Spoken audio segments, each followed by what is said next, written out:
Selamat pagi teman-teman, perkenalkan saya Muhammad Dafa. Saya merupakan mahasiswa Universitas Negeri Semarang. Saya jurusannya Sastra Indonesia.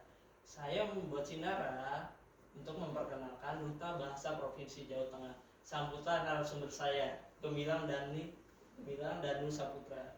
Halo teman-teman, perkenalkan nama saya Gemilang Dani Saputra. Saya merupakan pemenang 1 Duta Bahasa Provinsi Jawa Tengah tahun 2024. Saat ini saya bersama dengan Mas Dava untuk membahas tentang atau sekitar duta bahasa yang ada di Provinsi Jawa Tengah.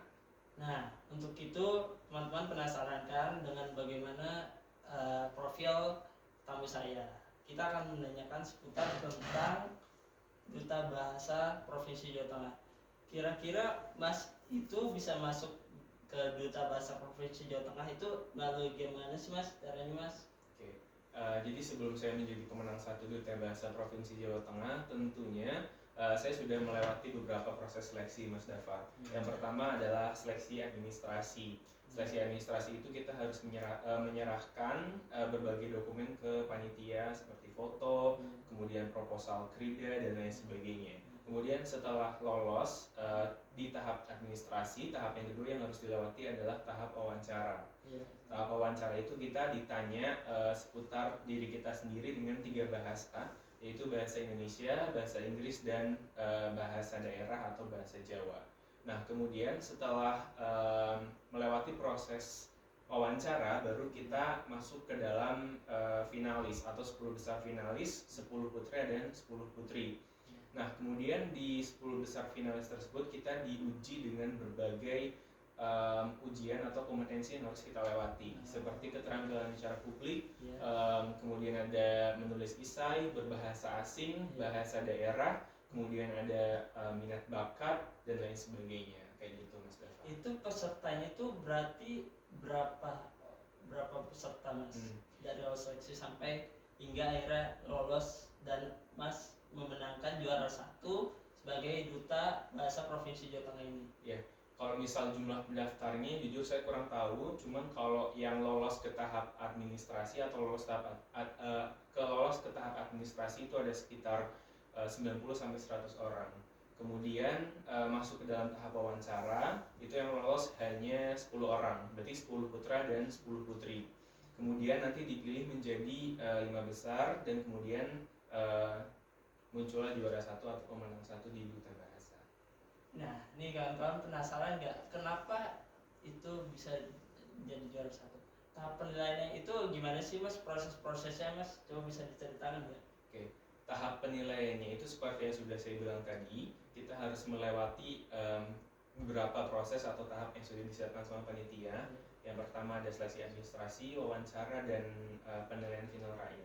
Di wawancara kita ditanya tentang kepribadian kita, intelijensi kita, dan lain sebagainya.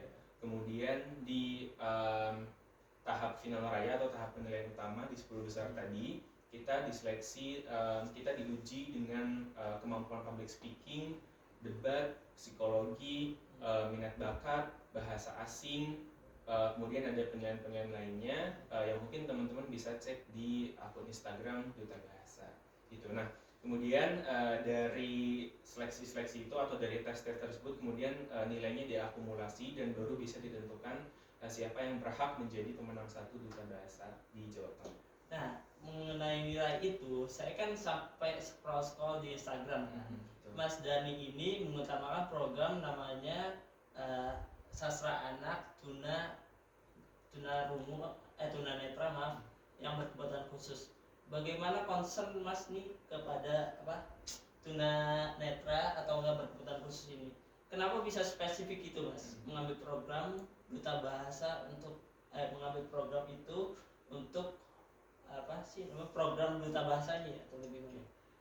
Jadi sebagai Duta Bahasa, dalam pemilihan Duta Bahasa tersebut kita diwajibkan untuk membuat produk kebahasaan. Nah, produk kebahasaan tersebut itu biasa kita sebut dengan krida. Nah, siniar sastra anak yang Mas Dava sebutkan tadi itu merupakan krida saya di tingkat provinsi. Jadi saya membuat sebuah siniar yang memuat cerita-cerita daerah di Jawa Tengah. Ada Rawapening, Roro Jonggrang, kemudian ada yang lainnya juga. Itu saya buat atau saya alihwahanakan dari sastra konvensional yang bentuknya tulisan ke dalam bentuk dengaran atau audio. Nah, kenapa saya mengalihwahanakan ke dalam bentuk audio? Karena saat ini di Indonesia itu sastranya atau karya sastranya masih didominasi dengan produksi yang konvensional, dan produksi yang konvensional itu kurang bisa dinikmati sama teman-teman dari tunanetra, karena kan teman-teman tunanetra mohon maaf memiliki kekurangan dalam melihat. Nah, indera yang mereka andalkan selain ya indera yang mereka andalkan itu adalah dengaran, indera dengaran. Maka dari itu menurut saya siniar itu menjadi salah satu solusi yang tepat untuk memberikan pendidikan yang inklusif untuk anak-anak atau teman-teman tunanetra. Nah, sedangkan tingkat tunanetra di Indonesia itu saat ini masih sangat tinggi, dan Indonesia termasuk ke dalam salah satu negara dengan tingkat tunanetra yang paling tinggi di dunia. Maka dari itu saya membuat Krida Sinara atau Siniar Sastra Anak untuk menjadi salah satu media pendidikan yang inklusif bagi teman-teman tunanetra seperti itu. Mengenai tunanetra tadi, apakah itu termasuk literasi khusus untuk tunanetra supaya menggembleng atau enggak memajukan literasi di Indonesia? Saya membaca membaca berita bahwa literasi di Indonesia nomor 61 dari 60 dari 65 itu pada tahun 2022, Mas. Apalagi dengan akses tunanetra itu terbatas kan. Maksudnya cuma orang-orang eksklusif doang yang punya. Itu gimana, Mas? Program itu apakah memang menggembleng itu atau ada pilihan lain? Itu atau gimana saat itu? Ya, mungkin yang Mas Dav sebutkan tadi adalah skor PISA di Indonesia bidang membaca ya Mas. Yang pada tahun 2022 itu hanya sekitar 300-an skor PISA di Indonesia. Sedangkan rata-rata nilai PISA atau nilai OECD negara-negara di dunia itu berada di angka 400-an, yang membuat Indonesia menjadi salah satu negara dengan tingkat literasi terendah di dunia. Nah, benar yang dikatakan sama Mas Dava tadi, salah satu penyebabnya mungkin adalah tidak adanya inklusivitas bagi teman-teman disabilitas atau teman-teman tunanetra untuk membaca karya sastra.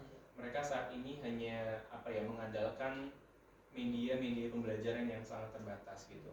Belum ada satu media yang memuat ilmu pengetahuan khususnya sastra secara khusus untuk teman-teman tunanetra. Kemudian saya membuat Sinara ini yang memang benar tujuannya adalah untuk meningkatkan tingkat literasi di Indonesia, khususnya bagi teman-teman bagi teman-teman yang tunanetra atau memiliki keterbatasan dalam indera penglihatan seperti itu.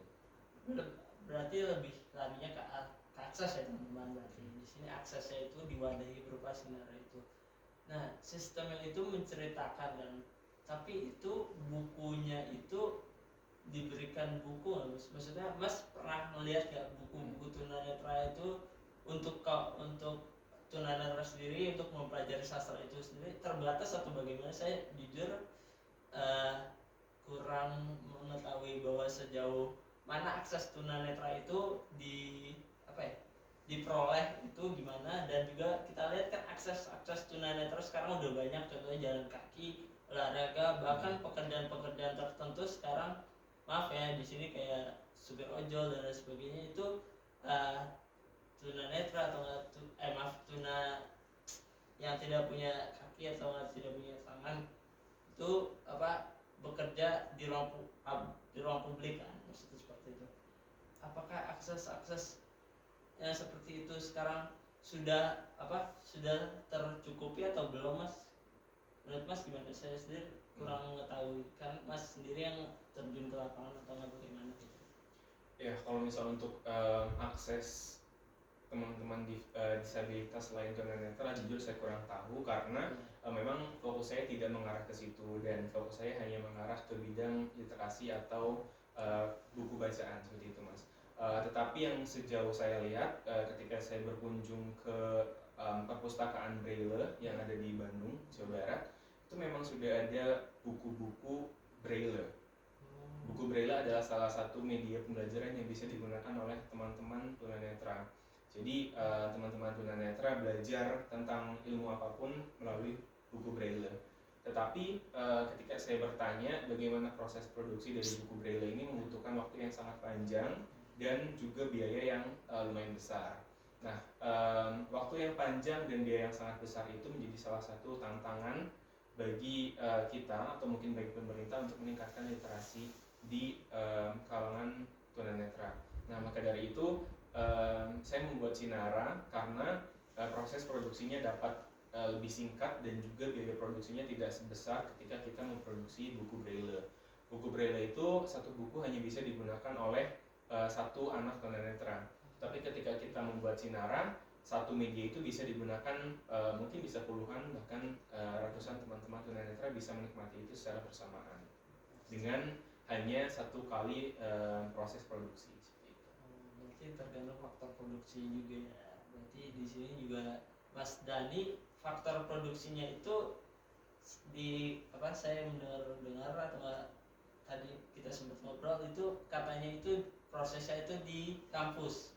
Nah itu kampus mewadahi atau bagaimana Mas? Ya, kebetulan saya berkuliah di Universitas Padjadjaran jurusan Sastra Indonesia juga dan alhamdulillahnya saya sangat bersyukur kalau karena dari pihak program studi itu sangat mendukung saya dalam proses pemilihan duta bahasa ini. Salah satunya adalah dengan memberikan fasilitas berupa studio rekaman yang ada di Fakultas Ilmu Budaya Universitas Padjadjaran. Nah, saya bekerjasama dengan Prodi Sastra Indonesia dan juga Fakultas Ilmu Budaya di Unpad untuk meminjam studio sebagai tempat atau sebagai proses produksi Sinara ini. Jadi saya melakukan perekaman dan juga penyuntingan di sana. Menarik ya teman-teman ya, dimana bahwa duta bahasa itu mempunyai program kerja masing-masing. Nah, ini kan Mas Dani kan udah termasuk juara 1 kan. Ada nggak tugas khusus dari duta bahasa ini untuk literasi atau untuk apa gitu Mas, untuk majukan majukan daerah-daerah tertinggal untuk bukan buta huruf sih. Buta huruf itu udah meningkat, tapi untuk mencerna dari tulisan bahwa Indonesia kan sekarang kan bukan tadi kan masalah pisah kan, tapi ini kan masalahnya Indonesia itu bukan tertinggal literasinya, tapi pemahaman dia tentang menangkap sebuah tulisan yang panjang atau enggak menafsirkan suatu teks atau enggak menafsirkan sebuah sebuah kenyataan yang ada di lapangan. Ini ada nggak tugas dari Balai Bahasa seperti itu atau enggak apa gitu? Saya Ya, jadi kalau misal secara umum tugas dari Duta Bahasa adalah membantu Balai Bahasa dalam mendorong 3 program prioritas Balai Bahasa atau Badan Bahasa. Yang pertama adalah peningkatan literasi. Seperti yang kita ketahui, literasi di Indonesia itu sangat rendah pada saat ini. Nah, tugas dari Duta Bahasa adalah untuk meningkatkan itu di kalangan muda. Kemudian yang kedua adalah perlindungan bahasa daerah. Jadi bahasa daerah bukan tidak mungkin akan mengalami kepunahan jika penutur atau orang-orang aslinya tidak menggunakan bahasa daerah dalam keseharian mereka. Nah, itulah yang di salah satu topik yang diangkat untuk melindungi bahasa itu supaya tidak punah, khususnya di kalangan muda, karena sekarang kita tahu kalangan muda itu lebih minat untuk menggunakan bahasa asing seperti bahasa Inggris dibanding dengan bahasa daerah atau bahkan bahasa nasional mereka sendiri. Nah, tugas dari bahasa Indonesia tugas dari Duta Bahasa Indonesia, tugas dari Duta Bahasa salah satunya adalah itu, untuk menjaga vitalitas bahasa daerah. Kemudian yang terakhir adalah penginternasionalisasian bahasa. Itulah 3 program besar atau tiga program kerja utama yang ada di Badan dan Balai Bahasa. Tugas secara umum dari Duta Bahasa adalah membantu badan dan balai untuk menjalankan program tersebut khususnya di kalangan generasi muda. Tetapi untuk saya sendiri sebagai pemenang 1 Duta Bahasa Provinsi Jawa Tengah saat ini sedang berjuang untuk mewakili Provinsi Jawa Tengah ke pemilihan Duta Bahasa tingkat nasional yang sebentar lagi akan dilaksanakan. Itu tugas khusus dari saya dan Olive sebagai pemenang 1 putra dan putri Duta Bahasa Provinsi Jawa Tengah. Ini perkenalan dulu nih. Ini Olive ini siapa nih teman-teman? Olive apakah pemenang juara 1 juga atau siapa Mas? Mungkin bisa diperkenalkan Olive itu siapa? Iya. Jadi selain saya sebagai pemenang putra Duta Bahasa Provinsi Jawa Tengah, terdapat juga Olive atau Olivia Firdaus, itu merupakan pemenang 1 putri Duta Bahasa Provinsi Jawa Tengah. Nah, saya dan Olive sebagai pemenang 1 itu akan mewakili Provinsi Jawa Tengah ke pemilihan Duta Bahasa tingkat nasional di Jakarta. Berarti jangan lupa ya teman-teman, itu sistemnya vote atau bagaimana, Mas? Ya, kurang lebih sama dengan pemilihan Duta Bahasa di tingkat provinsi, karena Duta Bahasa ini yang paling dilihat adalah bagaimana kemampuan dia dalam bidang akademik dan juga non akademik, bukan hanya sekadar vote saja. Tetapi dalam pelaksanaannya nanti mungkin akan tetap diadakan vote, tapi itu bukan merupakan penilaian utama. Kira-kira itu diadakan akhir-akhir tahun ini atau tahun depan atau bagaimana? Ya, jadi untuk pelaksanaannya belum bisa ditentukan atau belum bisa saya sebutkan sekarang karena lini masa yang turun dari Badan Bahasa juga belum pasti dan belum ada surat pasti dari Badan Bahasa, jadi saya kurang bisa menjawab pertanyaan. Oh, berarti nunggu ya teman. Berarti sekarang tuh udah kemana aja Mas tugasnya kemarin menjadi Duta Bahasa Provinsi, Duta Bahasa juara 1 Jawa Tengah 2024? Ya, sebenarnya setelah menjadi pemenang 1, saya dan Olive itu fokus ke persiapan untuk pemilihan Duta Bahasa Nasional. Jadi saya dan Olive tidak terlalu sering untuk bertugas sebagai perwakilan dari Balai Bahasa. Tetapi kemarin saya sempat bertugas sebagai pewara di acaranya Komisi Penyiaran Indonesia. Ya, saya dan Olive bertugas di sana. Kemudian saya juga kemarin sempat ke Solo untuk berkoordinasi dengan berbagai pihak terkait dengan pelaksanaan pemilihan Duta Bahasa Nasional. Pemilihan Duta Bahasa Nasional. Nah, kira-kira nih di Tegal sastra anak. Tadi kita udah ngomongin sastra anak dan juga profilnya sedikit kita kulas kan teman-teman. Nah, saya kira ini udah cukup ya Mas ya, memenuhi semua persyaratan Duta Bahasa dan syaratnya kan.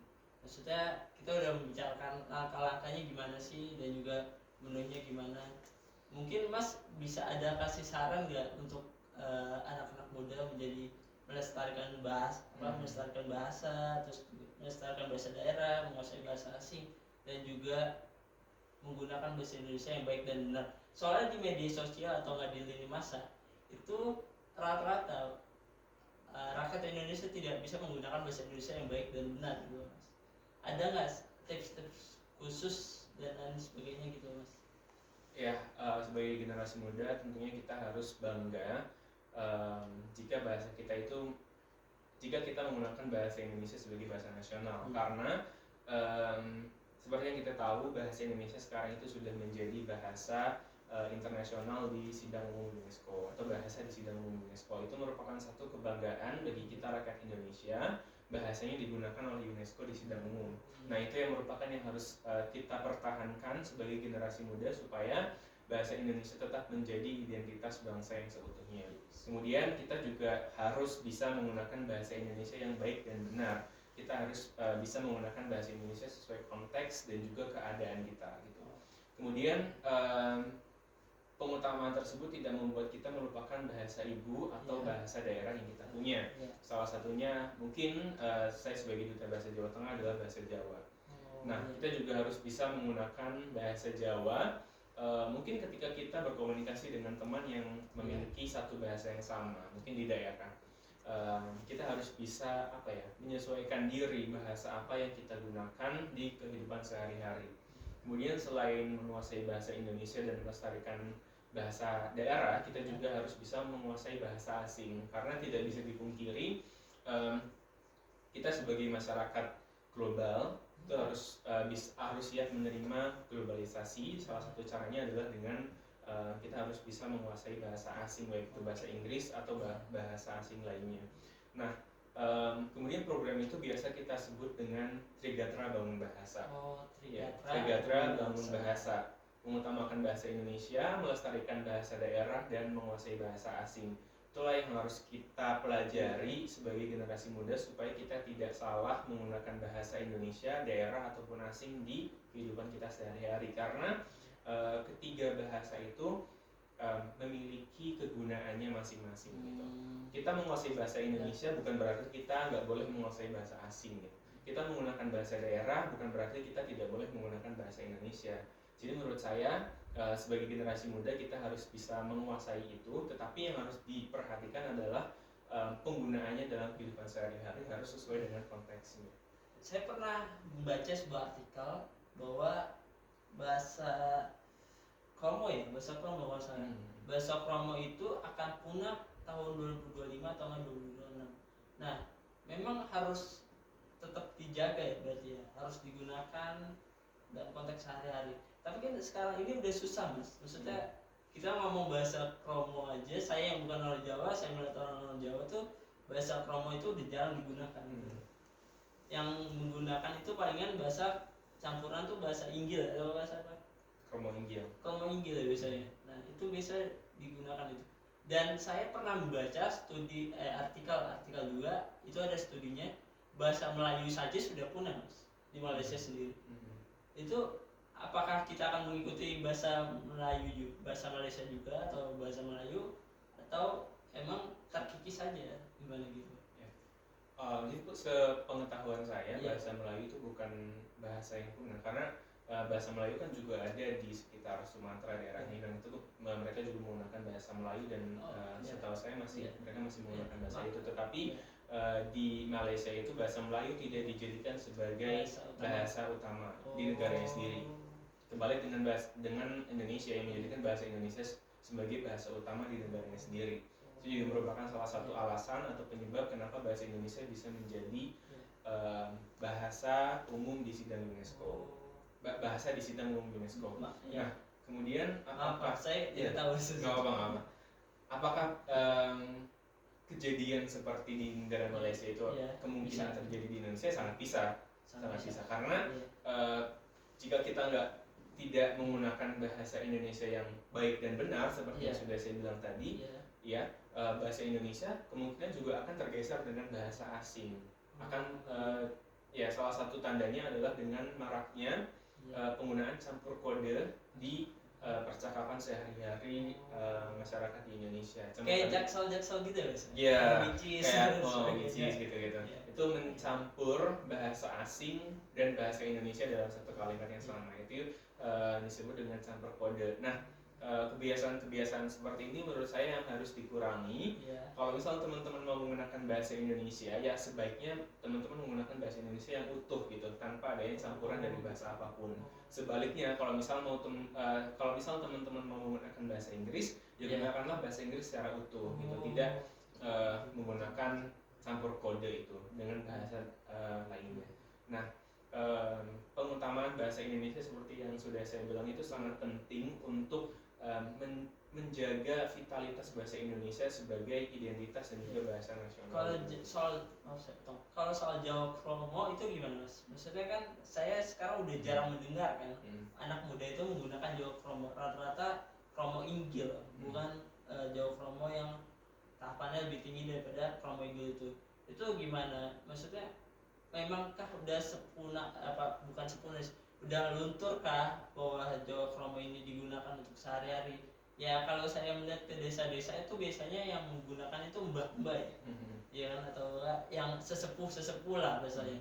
Itu gimana? Apakah memang ada tugas dari Balai Bahasa atau memang tidak ada atau gimana? Ya, tentu ada. Untuk revitalisasi bahasa daerah itu pastinya ada. Balai Bahasa sendiri mempunyai atau membuat sebuah produk buku Dwi Bahasa. Dwi Bahasa. Ya, buku yang memuat dua bahasa, yaitu bahasa Indonesia dan juga bahasa daerah, khususnya bahasa Jawa. Kromo Inggil. Iya. Itu juga merupakan salah satu tindakan untuk mencegah punahnya bahasa Jawa di Jawa Tengah itu sendiri. Nah, program ini juga merupakan salah satu fokus ya dari program kerja Balai Bahasa, yaitu tentang perlindungan bahasa. Salah satunya adalah bahasa daerah. Nah, dari Balai Bahasa sendiri tentunya sudah membuat beberapa program kerja yang dapat meningkatkan vitalitas atau menjaga vitalitas bahasa Jawa. Salah satunya adalah dengan membuat buku Dwi Bahasa. Jadi dalam satu buku terdapat dua bahasa, yaitu bahasa Indonesia dan juga bahasa Jawa.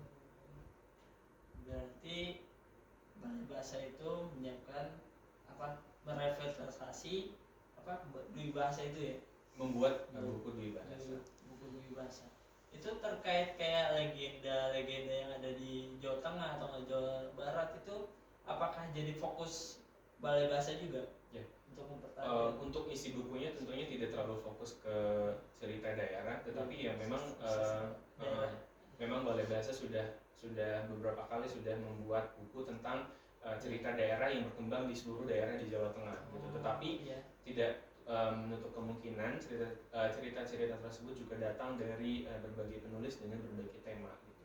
Jadi tidak menutup kemungkinan cerita-cerita selain cerita daerah juga dimuat ke dalam buku dui bahasa tersebut. Oke. Kita tahu sendiri kan, sekarang tuh udah punah, anak-anak muda tuh nggak tahu kayak cerita-cerita asal daerahnya kan. Kayak legenda Rawapening atau nggak tadi mana Sangkuriang Jawa Barat. Mas tadi mana Roro Jonggrang dan lain sebagainya. Cukup menarik ya teman-teman ya. Sekitar itu saja sih Mas, palingan Mas saya menanyakan itu aja sih palingan. Sekian dari saya Maudhafa. Wassalamualaikum warahmatullahi wabarakatuh. Waalaikumsalam.